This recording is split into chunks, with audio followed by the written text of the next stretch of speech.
સુરતમાં કીમ નદી ફરી બે કાંઠે વહેતી થઈ છે। માંગરોળનો વેલાચા શેઠી પુલ ગરકાવ થયો છે।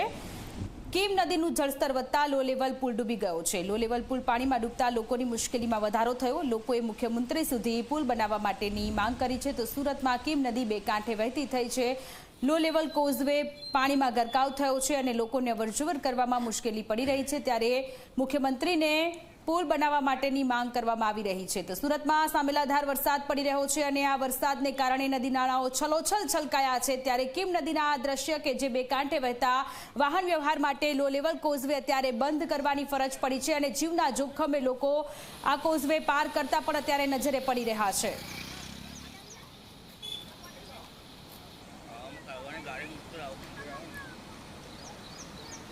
દક્ષિણ ગુજરાતમાં સાંબેલાધાર વરસાદની હવામાન વિભાગની આગાહી છે અને તે અનુસાર દક્ષિણ ગુજરાતમાં ધોધમાર વરસાદ પડ્યો અને નદી નાળાઓ છલકાયા। ત્યારે કીમ નદીના આ દ્રશ્ય છે કે જાણે નદી બે કાંઠે વહી રહી છે। નદી પર બનાવવામાં આવેલો કોઝવે કે જે સંપૂર્ણ રીતે પાણીમાં ગરકાવ થયો છે અને જીવના જોખમે લોકો આ કોઝવે પસાર કરી રહ્યા છે।